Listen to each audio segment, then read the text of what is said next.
Katie, I'm so sorry that I can't be there to see you in person, that I can't tell you all this myself.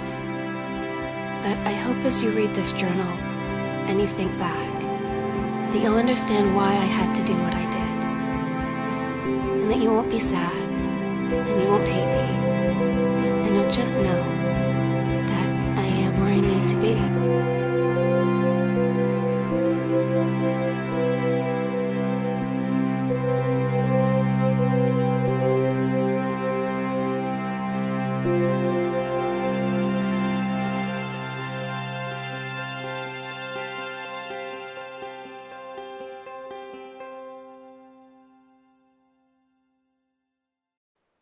In his essay, Sandro Jung discusses Charlotte Bronte's Jane Eyre.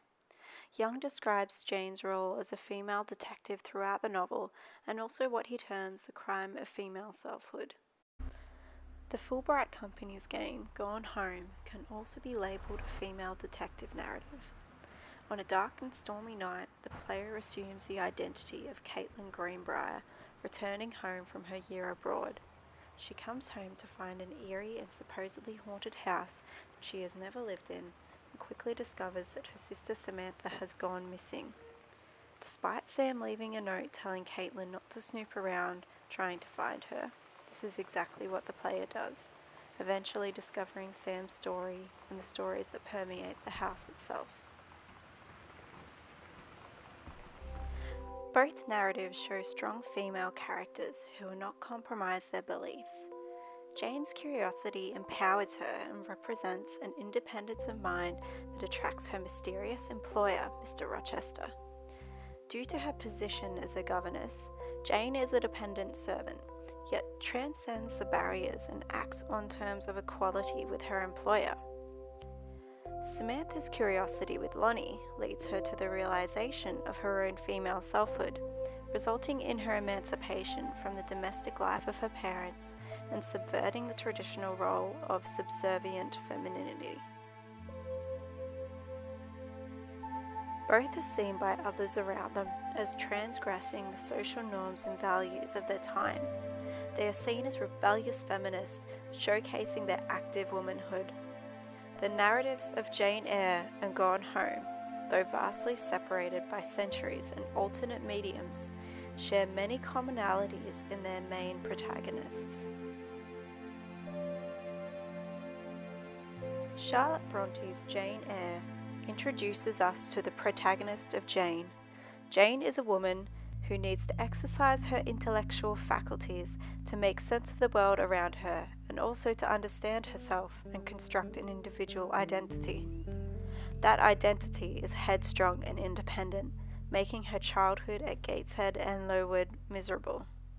Her aunt, Mrs. Reed, expects her to fall in line in accordance with her place in society, which according to Mrs. Reed is with the servants due to her low-born status.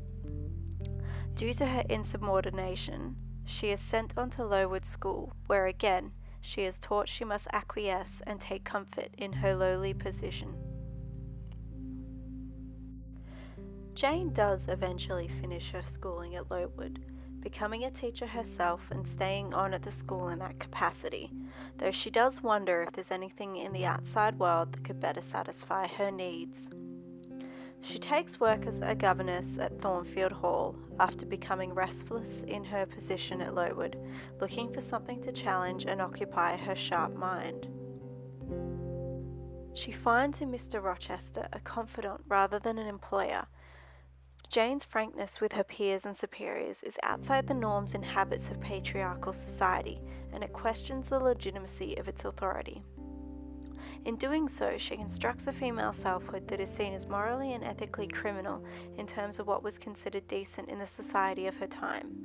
It is with this inquisitive female selfhood that Jane refuses to accept the information given to her as factual and slowly uncovers pieces of the truth about the secrets of Thornfield Hall.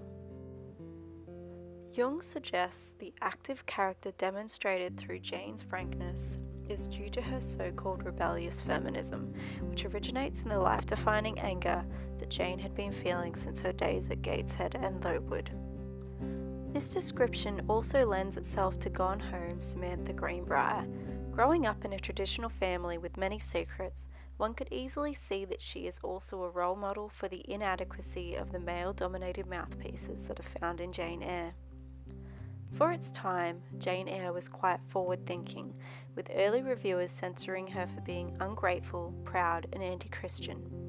Gone Home Samantha finds a similar sentiment from her peers and even her parents when it comes to her sexuality. Sam's expression of her female selfhood in her zines and her relationship with Lonnie is met with derision from her parents. Without even granting her the respect of believing this isn't a phase, they punish her. Gone Home's female detective is not only Samantha but also Katie, as the player uncovers the dark secrets of the house along with revelations about Samantha's own discovery of her female selfhood. With Lonnie, she finds a peace within herself that she has been unable to find. Just like Jane's quest for the truth, Samantha is blinded against this discovery by manipulated accounts along the way, including being told to get back on course by her father. Ultimately, just like Jane, Samantha and Caitlin's quest for the truth turns out to be a quest for fulfillment and self-realization, eventually brought about by rage. For Jane, it is the secret of Bertha, Rochester's wife. For Samantha, it is her parents' betrayal. Just like Jane, she encounters fear. Jane overcomes this fear through her courage and ability to discover the truth, just as Samantha does in her decision to run away with Lonnie. The player, as Caitlin, also experiences this fear in the discovery of Samantha's story. Many elements of the game induce in the player a sense of fear and foreboding. Sites such as red hair dye in the sink, an attic that cannot be opened till the end of the game, and secret passageways and compartments all accumulate in the player's mind. One would not be surprised to find some ominous secret hiding away in the attic. But what the player does find is Samantha's journal, from which we have been hearing snippets throughout the game. Along with Caitlin, the player comes to the realization that over the past year, Sam has become a female detective investigating her own so-called crime of female selfhood, which culminates in her becoming a whole woman, unconventional and free-thinking. We find that just like Jane and Rochester, Sam and Lonnie get their happy ending after all.